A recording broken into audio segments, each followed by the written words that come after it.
পশ্চিমবঙ্গের police Jangipur sub ডিভিশনে তারা কিন্তু চুপচাপ উদাসীন যখন ঘটনা ঘটছে, তারপরে তাদেরকে বিএসএফ কে ডাকতে হচ্ছে। বিএসএফ এসে গন্ডগোল থামাতে শামসেরগঞ্জে গুলি চালিয়েছে।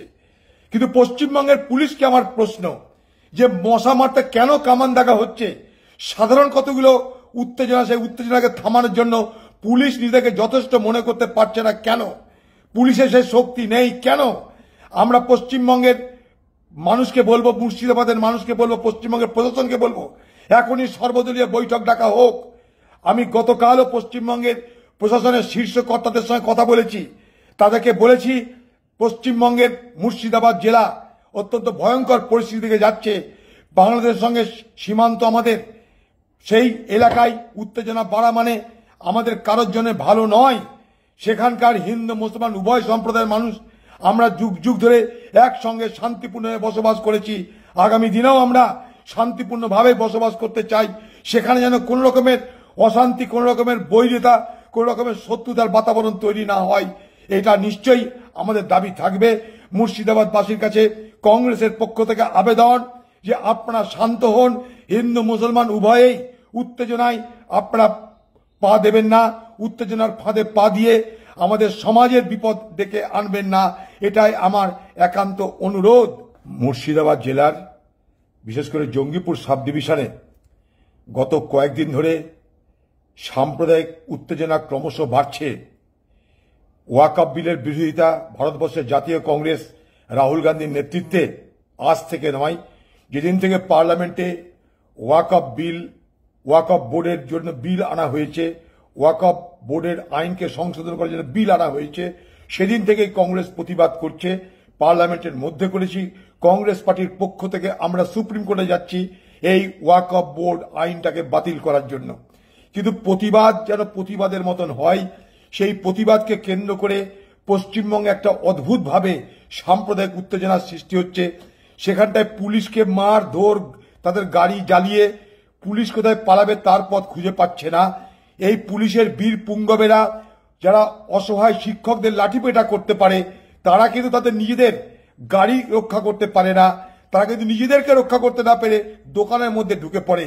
আমি শুধু একটা কথাই বলবো, আন্দোলন নিশ্চয়ই হবে, ওয়াকফ বোর্ডের আইনের বিরুদ্ধে আন্দোলন হবে, কিন্তু সেই আন্দোলন যেন শান্তিপূর্ণ হয়, সেই আন্দোলন যেন কোনো সম্প্রদায়ের বিরুদ্ধে না যায়, সেই আন্দোলনকে কেন্দ্র করে যেন কোনো সাম্প্রদায়িক উত্তেজনা, সাম্প্রদায়িক শত্রুতা তৈরি না হয়, এইটাই আমার সকলের কাছে আবেদন।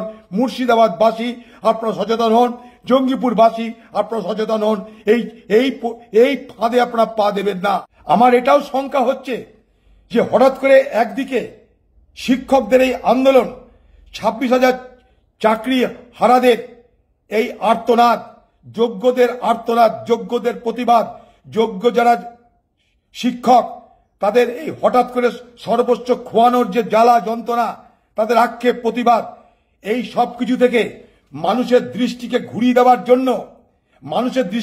দেওয়ার জন্য হঠাৎ করে এই রকম সাম্প্রদায়িক উত্তেজনা তৈরি করা হচ্ছে না তো? এটা আমার বড় একটা প্রশ্ন এবং আশঙ্কা হচ্ছে। কারণ পশ্চিমবঙ্গের প্রশাসন যেখানে সাম্প্রদায়িক উত্তেজনা হচ্ছে সেখানে চুপ করে দাঁড়িয়ে আছে কেন? তাই এটা আমার বড় প্রশ্ন। তৃণমূলের এমপি, তাকে বাড়ি থেকে বার করে অন্য জায়গায় তাকে নিয়ে যাওয়া হচ্ছে আরো তাকে নিরাপত্তা দেওয়ার জন্য। সেখানকার এমএলএ কে বলছে তৃণমূলের তোমরা থেকো না, আমরা দেখছি। কেন? এটা পরিকল্পিতভাবে বিজেপি আর তৃণমূল একে অপরের লভ্যাংশ দেখে এটা করছে না তো? কারণ কিছু হতে না হতেই বিজেপি একটা সমাজকে জিহাদি সমাজ বলে দিচ্ছে। কেন? যারা গন্ডগোল করছে তারা কি সবাই সমাজের সমর্থন নিয়ে করছে? কিছু দুর্বৃত্ত করেছে। শামসেরগঞ্জে ঘটনা ঘটেছে, সেখানে বাইরে থেকে দুর্বৃত্ত এসে সে হামলা করেছে বলে আমাদের কাছে খবর আছে। অদ্ভুতভাবে দেখছি যখন পশ্চিমবঙ্গে 26,000 শিক্ষকের চাকরি চলে গেল, তাদেরকে প্রতিদিন ধাপ্পা মারা হচ্ছে, মিথ্যা কথা বলা হচ্ছে, তাদের সঙ্গে প্রতিদিন রাজনৈতিক এবং প্রশাসনিক শঠতা করা হচ্ছে, চালাকি করা হচ্ছে।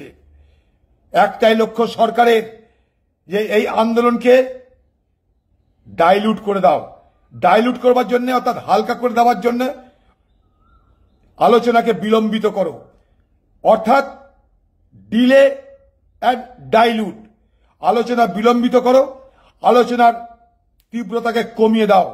এই লক্ষ্য নিয়েই পশ্চিমবঙ্গের প্রশাসন শিক্ষকদের সঙ্গে বারবার আলোচনায় বসছেন, শিক্ষকদেরকে লালিপপ দেখাচ্ছেন, শিক্ষকদেরকে বোকা মনে করছেন।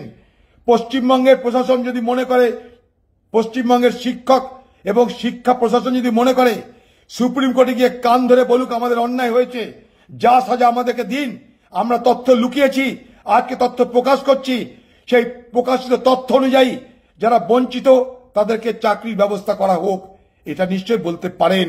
কিন্তু বাকি যেগুলো আলোচনা হচ্ছে এগুলো অন্তঃসার শূন্য আলোচনা, কতগুলো ধোঁকাবাজি করার চেষ্টা হচ্ছে। এই আন্দোলনকে বিলম্বিত করো, এই আন্দোলনকে হালকা করে দাও, অর্থাৎ ডিলে অ্যান্ড ডাইলুট করার চেষ্টা হচ্ছে, কারণ এই আন্দোলনকে পশ্চিমবঙ্গের তৃণমূল সরকার ভয় পেয়েছে।